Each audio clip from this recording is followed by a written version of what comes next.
Everything that you have been told about mass shooters and mental illness is wrong. You have been told that in order to prevent these shootings, we have to do something about mental illness. The implication being that only a mentally ill person would commit such an atrocity. But I'm going to explain why this assumption is wrong. Most mass shooters do not meet the court standard for criminal insanity, nor do they meet any particular diagnostic criteria for mental illness. And to assume that they are all mentally ill stigmatizes genuinely mentally ill people, people who are already inappropriately feared, poorly served by our medical community, and subject to violence, homelessness, and social isolation. And finally, I will explain why making this assumption undermines our ability to genuinely understand why these shootings occur. So let me begin by explaining what criminal mental illness is. This is Daniel Macnaghten. In 1843 London, Macnaghten shot the Prime Minister's personal secretary, believing him to be the Prime Minister himself. He acted on a long-standing delusion that the Tories were following him and endangering his life.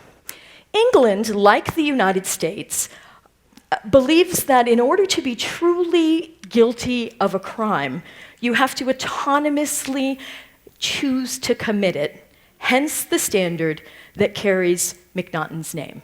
The Macnaghten standard asks the question, did the defendant know that the act was wrong at the time in which it was committed?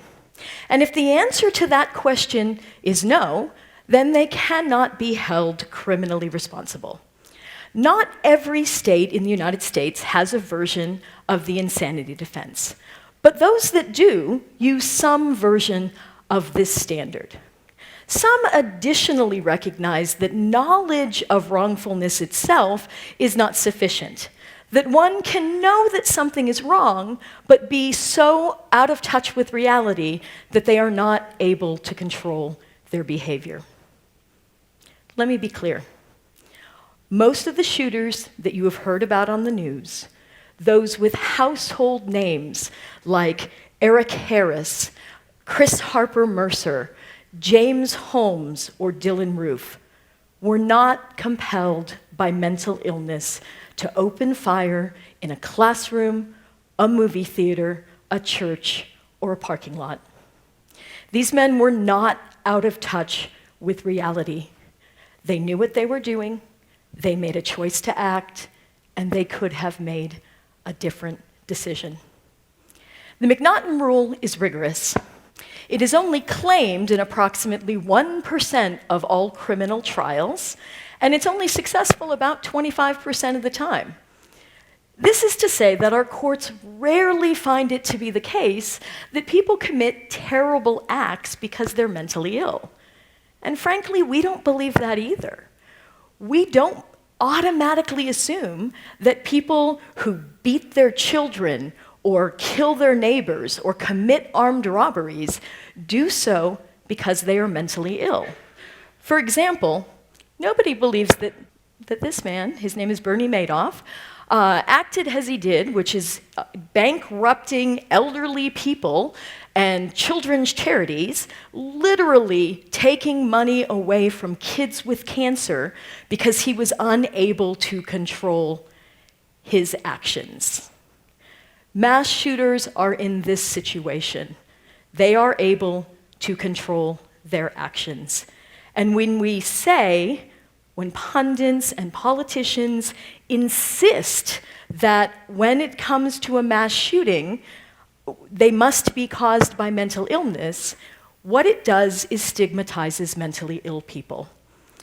We don't think about our children, our neighbors, our siblings, or ourselves. Our minds do not turn to the people that we know and love who suffer from depression or anxiety or PTSD. Our minds do not turn to the 45 million Americans who suffer from some form or another of mental illness. Instead, our minds turn to a tiny minority, that is, people who are actively mentally ill. And it's not this number of 11 million adults. It's a much smaller, tiny minority of those people who are actively psychotic, who are subject to delusions and hallucinations. Our minds turn to the homeless people that we have seen speaking to invisible companions. They turn to people that we're already afraid of. They turn to people who are crazy, that we call crazy. They turn to people that we believe to be dangerous and out of control. What you don't know is that mentally ill people, and in particularly severely mentally ill people, are far, far more likely to be victims rather than perpetrators of violence. What you don't know is that less than 5% of all violent crimes are committed by people with a mental illness.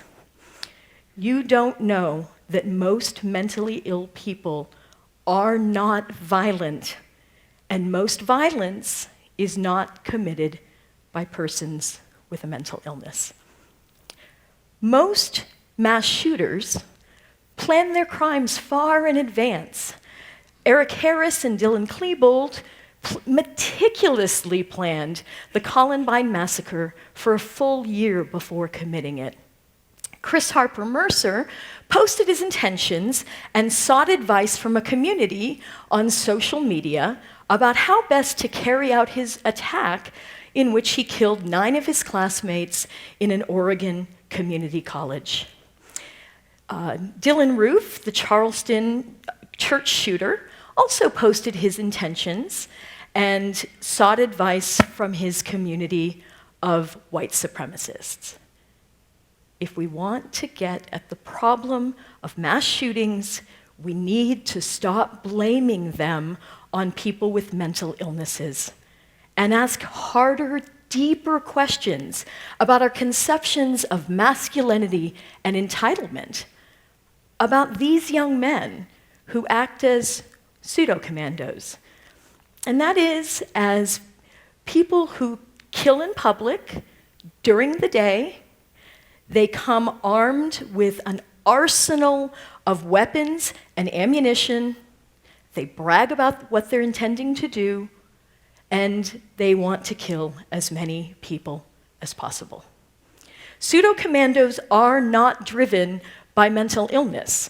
They're driven by anger and resentment. This is a quote from Dylan Klebold to one of the victims at Columbine who he permitted to live. The quote is, "We've always wanted to do this. We've dreamed of doing it for years. This is for all the shit that you put us through, and this is what you deserve."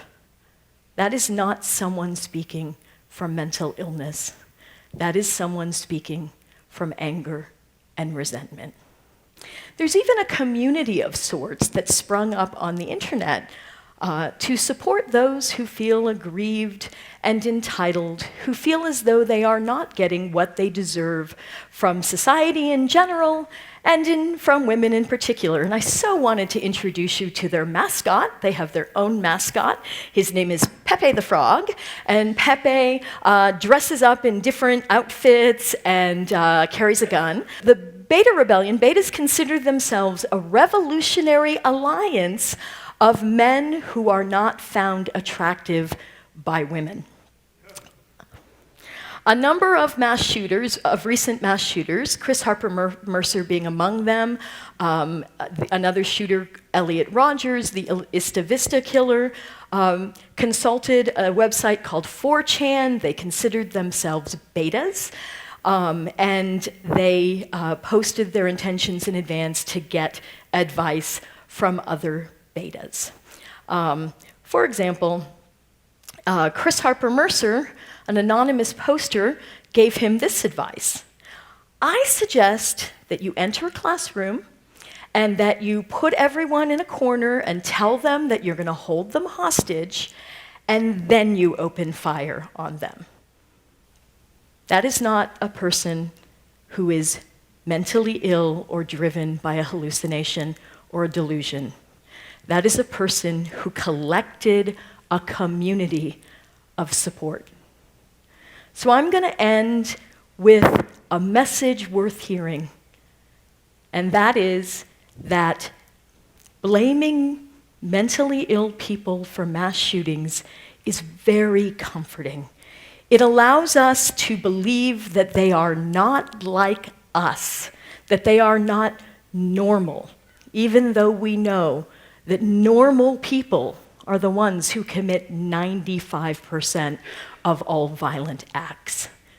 It also permits us to avoid difficult political and social reforms because, you know, there's only so much you can do to fix crazy. But the problem is this comfort comes at a tremendous cost. It stigmatizes an already stigmatized and marginal group. But more importantly, it prevents us from answering the genuine question, why would a sane person commit such an act? Thank you.